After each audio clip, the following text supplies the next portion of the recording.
Good morning. Today is Thursday, September 25th, and this is the pre-market analysis for the broader markets and Tesla. Let's go over economic data that just came out this morning. GDP numbers came out at 3.8%, 0.5% higher than what they expected. Unemployment claims 218,000, less than what it was expected. Durable good orders 0.4%.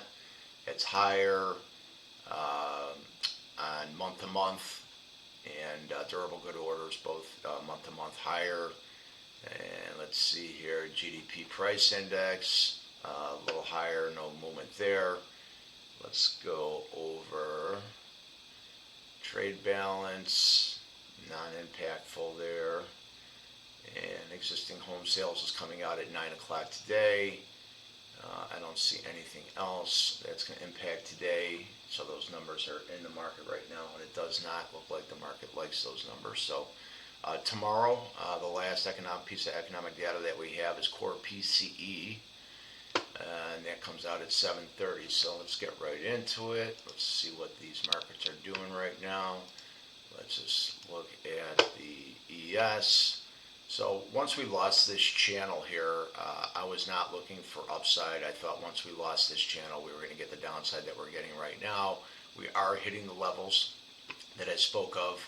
I said the first level for us to hit, our target was 66.96.75, and yesterday we blew right through that target, and then we would go to that second target there, 66.81. And it seemed to respect that level pretty well, pop right back up into this level here. So this could technically have been considered a break and retest, and now it's failing right now. So you can see in pre-market, this level I had right here came right up there and it failed. So definitely looking for more downside. I would not be looking for upside until we regain this 66.96.75 level. We are respecting this other lower level here from I believe it was 2 Fridays ago at 56.62.75. If we lose that level, let's go here. If we lose this level, which it looks like it very well could do, it could be lost. I like this, the first level here at 65.96.50, but truly, I think the best pullback level would be down here at 65.79. As you can see, we had highs right here on August 28th. It rejected those highs right there. Boom, knocked it down, regained it, and now we regained it. Popped down here, became support. So resistance, then became support, and popped right back up because you can see rejected here, popped through, came here, and now that was a support level. So I really like this level down here at 65.79 to pull back to. As I said, it's healthy for the market to pull back. Do I think that the market's collapsing? I think it lost like 1% yesterday, maybe, but I still think that some more downside is healthy for the market. The NASDAQ now,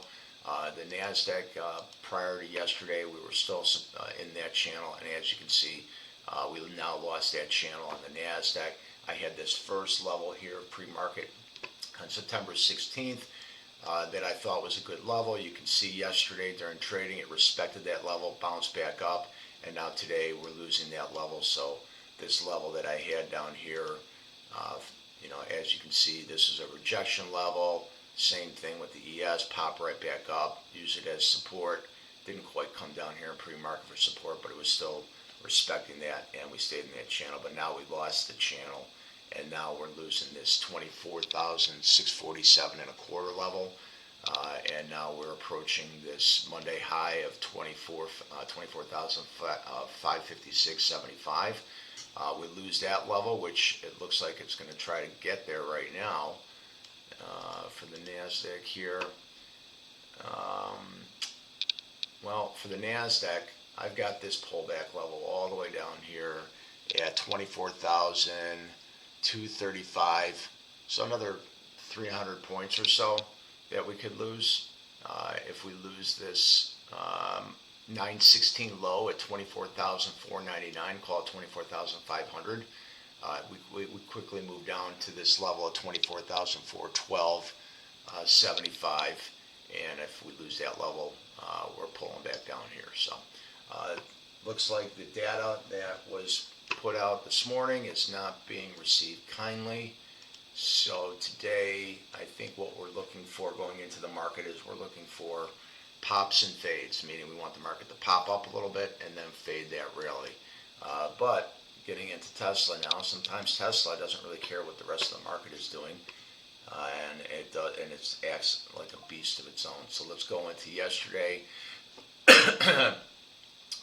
Here's yesterday's trades. I said yesterday before pre-market I would not want to be long Tesla unless we regain this 432.22 high, and as you can see in the first 15 minutes, we just plowed right through that high right there, and then Tesla, went on beast mode yesterday, and we'll go over some certain levels that we had in there. You can see it first went up here and it started respecting. Let me clean this up here. It went yesterday, when it rallied and it got through this 432.22 level.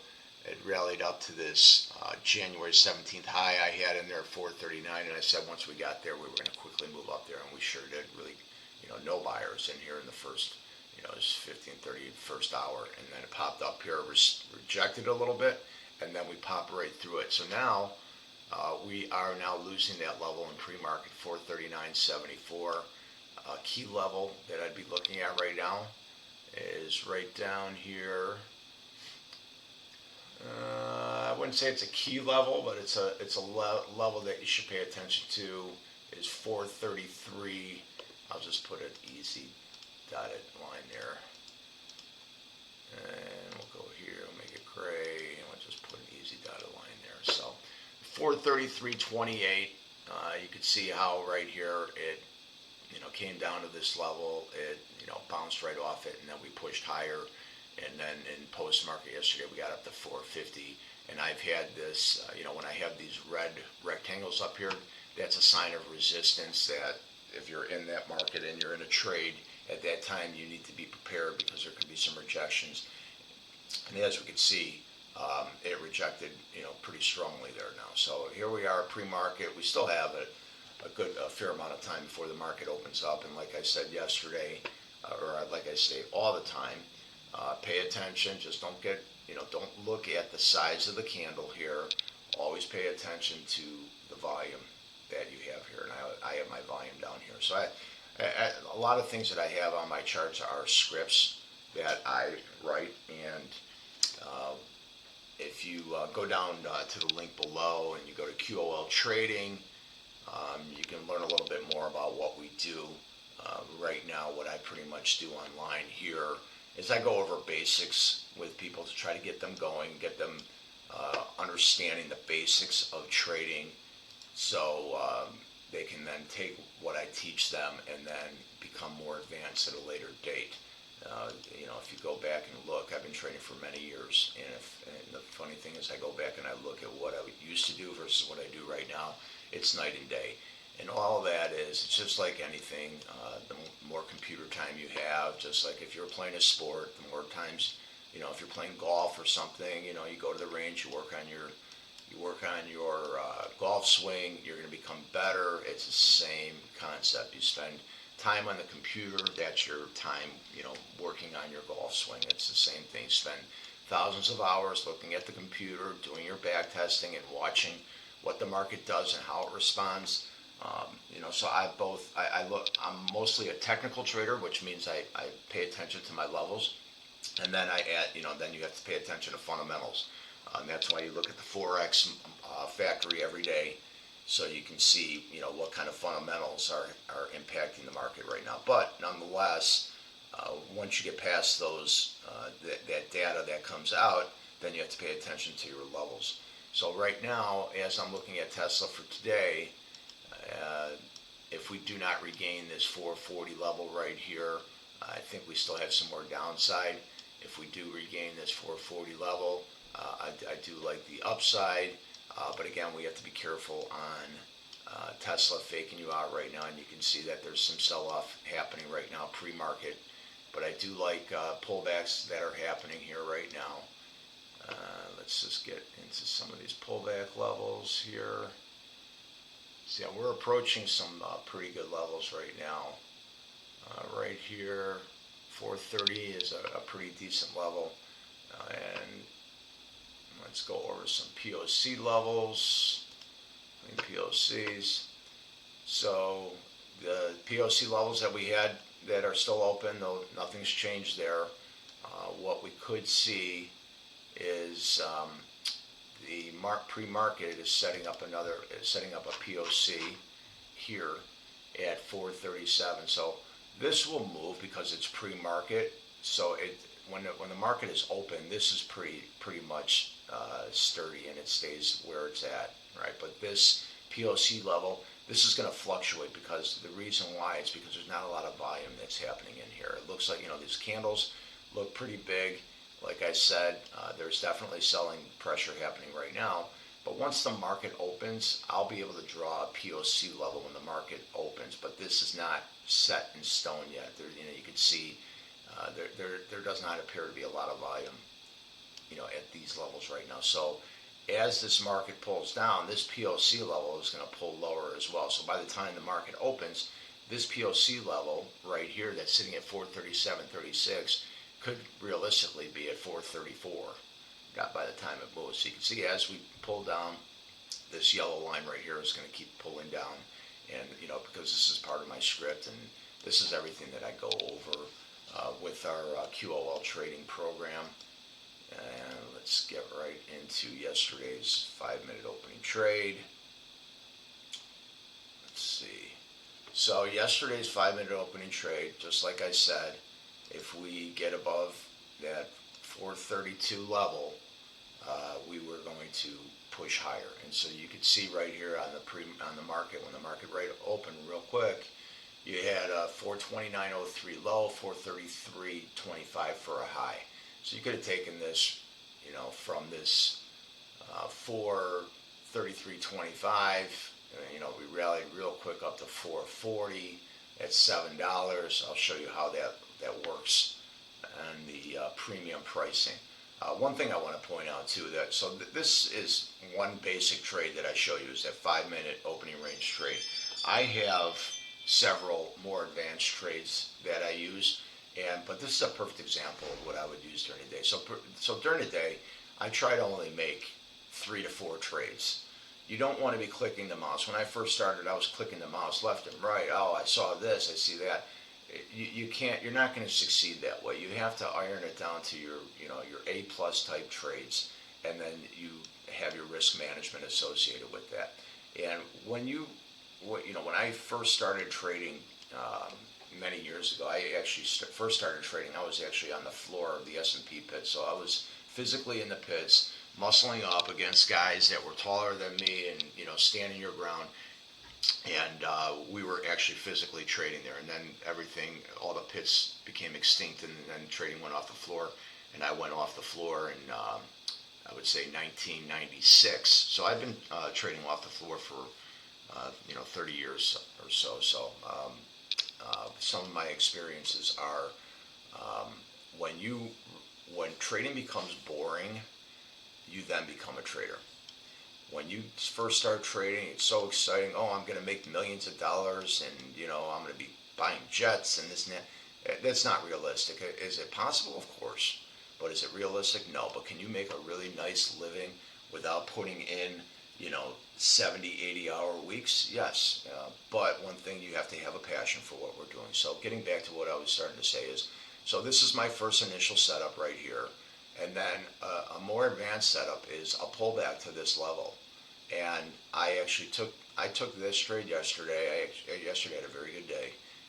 It was a clean opening 5-minute break, and then we pulled back to this level, and this level was a doozy trade. So I actually ran this one pretty good yesterday. I got in at 433. I actually got out at 439, and I don't really want to talk about how I associated the dollars to this. I want to show you how you do it though. So what I've done is I have added my script to the premium price here, but what I've done is instead of having it the 5-minute opening range breakout, I have it on the 2-minute opening range breakout. So on the initial breakout yesterday, so here's the first 2-minute market right here, and so you have the range 4.15 up to $5.10. So that's pretty much, call it a dollar range.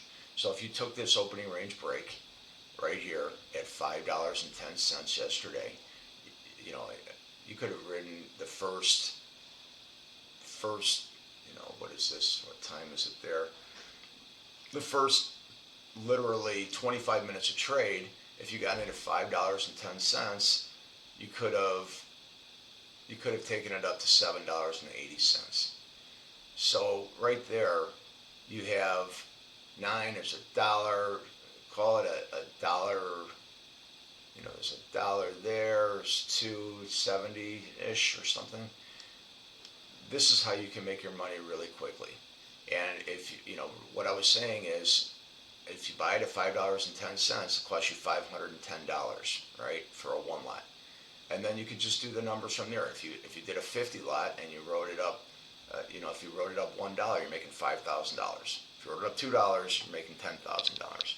Now once you enter the trades, there's skills to entering and exiting trades. And what I do with my trades is I scale in and I scale out. And again, it's more advanced stuff that we go over through our program. Please take a look at QOL Trading, and you can see more in depth of what we do and what we can offer. Also, join the Discord station for the, we're trying to build a community for traders, so they can just watch with, and I have no problem doing these videos every day. I actually enjoy doing the videos. I want to teach. I actually learn more about what my knowledge is by teaching. So we could see that as the market moved throughout the day, this trade that I was talking about, the pullback trade right here, pulled back to $5, and then later on in the day, you could see that trade was a hefty winner at $10. So that was a $5 winning trade right there. So that is pretty much the basics of how you can apply the levels to monetizing those levels. One thing I want to add, when I say that you risk here, so if you bought a one lot here at $5.10, in all the years that I have been trading, I have never, ever, ever, not one time, let a trade go to $0, right? So what I mean by that is, let's say it's Friday, and I bought this one lot at $5.10. Well, this contract is going to expire today. So if it expires below $4.40, which right now Tesla is trading, let's see here, Tesla is trading at $4.35. So this premium yesterday, it closed at $8.75. As we get closer to expiration, which is tomorrow, this premium is going to lose value. So hypothetically, let's say we're tomorrow, this premium, and let's say we're near the close, this premium would be worth a penny, right? So as you get closer to expiration date, you have to be careful with hanging on to your trades too long. So I'm more comfortable hanging on to trades, longer period of intraday trading, early in the week, because I know that there's time left for these premiums. But so getting back to what I said, I have never, ever, ever let a trade go down to $0. So that's one thing. That's all part of the risk management, and that's stuff that we go over too. Because to me, risk management is the most important thing that you do in trading. So let's get back to the levels before we end today. And we'll get back here. So we can see this is going, if the market continues to go lower, this is going to create an open POC on the top side that I will plot before the market opens today. But just pay attention to the levels that I have here. This 432 level, it seems to be holding right now. I would say that you're okay to stay long here at this 432 level. If we lose that 432 level, I think the longs are done. So one thing to do is pay attention, write all these levels down if you want, or take a screenshot of these levels and see how they work throughout the day. My levels are pretty good. I've done a lot of analysis for many years. And so that's how you can pay attention and keep yourself out of trouble and have the proper risk management with your trading. So anyways, please like this video, subscribe to the channel, and leave comments below if there's things that you want me to cover. Go to QOLTrading.com, see more about what I can offer you on a one-on-one basis, even on a group basis. But at the end of the day, I'm here to help. I get a lot of enjoyment out of helping people and seeing people succeed, because I think when it comes to trading, I don't think traders of retail levels, of which we all are, we're not in competition with one another. We want everybody to succeed. We want everybody to beat the institutions, right? And a very difficult thing to do, but it can be done, and I'm proof of that. So have a great trading day. I will not be, I may be able to make a pre-market analysis tomorrow, but I'm not sure. But nonetheless, I will be back to make a post-market review either today or over the weekend. Have a safe trading day. Talk to you soon.